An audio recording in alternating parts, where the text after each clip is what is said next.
One channel, one subject covered regularly in addition to meteorology and space weather. It's our cosmology segment. What will today's dark cosmology segment include? Will it be a dark, scary, spooky winter? Well, that's pretty shiny.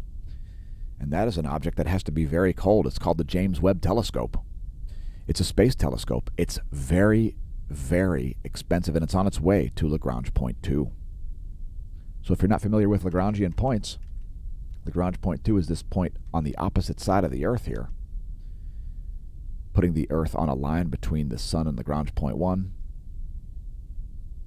or making a line between L2, the Earth, L1, and the Sun.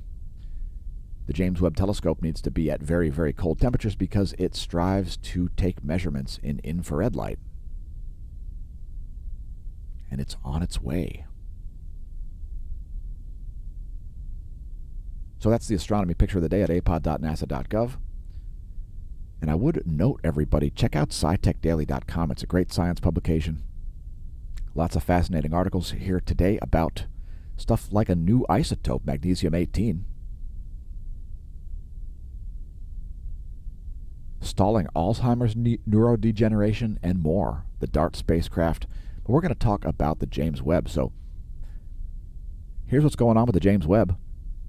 It's still another 746,000 miles, about 3 times the distance to the moon. About 3 times the distance to the moon, on its way to Lagrange point 2. So super exciting there. It's traveling at just over 1 mile per second. Pretty quickly. Pretty quickly.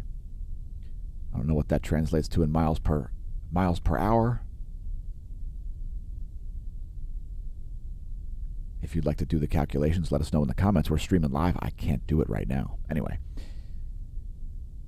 there was a mid-course correction burn that occurred, and it must be done very carefully, as if you overshoot it, you can't make it back.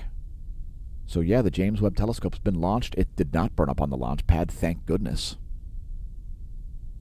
And it did its 65-minute burn on its way out to Lagrange point 2, where it's nice and cold, like 20 Kelvin or something.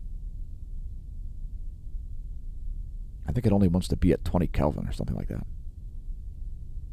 Does it say it on the apod.nasa.gov image?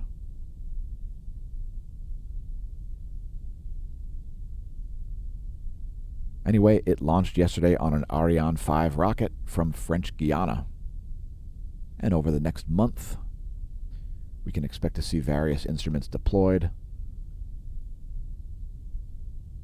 until the James Webb is operational. Let's pick a random number here. We're going to do it before your very eyes. I'm going to check the life of the stream first, and it looks just fine. Today's random number is 874, which coincides with something here at the Neil Gehrels. Let's scroll down to 874 and see what we've got. It's an X-ray binary known as XTEJ1901 plus 014. It's an X-ray source. It has a moment of producing no X-rays.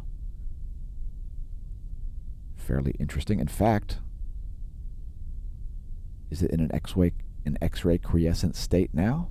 Looks like it might be. Anyway, it certainly has been producing X-rays the past 30 days, because there you can see the hard X-rays from it the past 30 days. Let's see if we can find some more imagery of this as we stream the video live. We'll go to Simbad, and then we'll link to the CDS portal from there.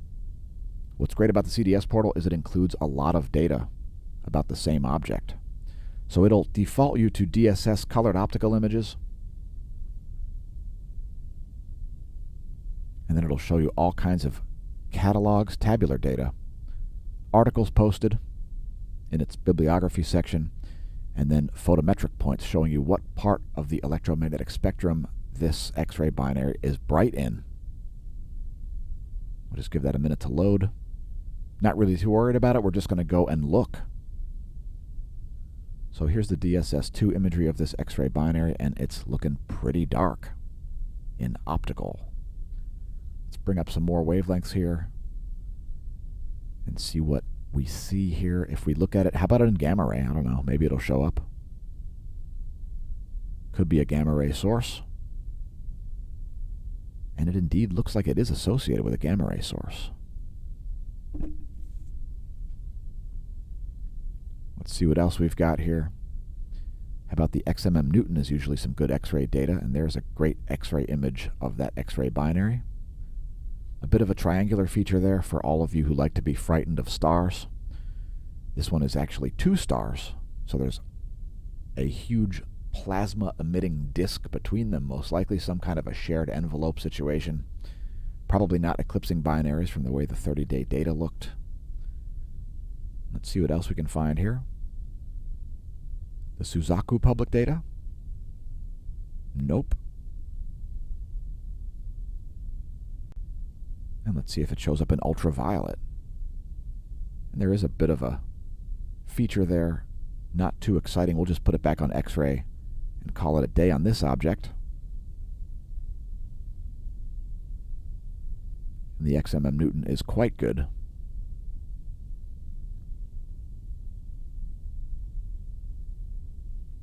And it looks like it's on the galactic plane, or close to it, not too far off. That's today's, quote, random, end quote, object, XTEJ1901 plus 014. Entry number 874 at the Neil Gehrels Swift Observatory. And that's today's Cosmology segment. Thanks for tuning in. Congratulations on realizing that the channel exists.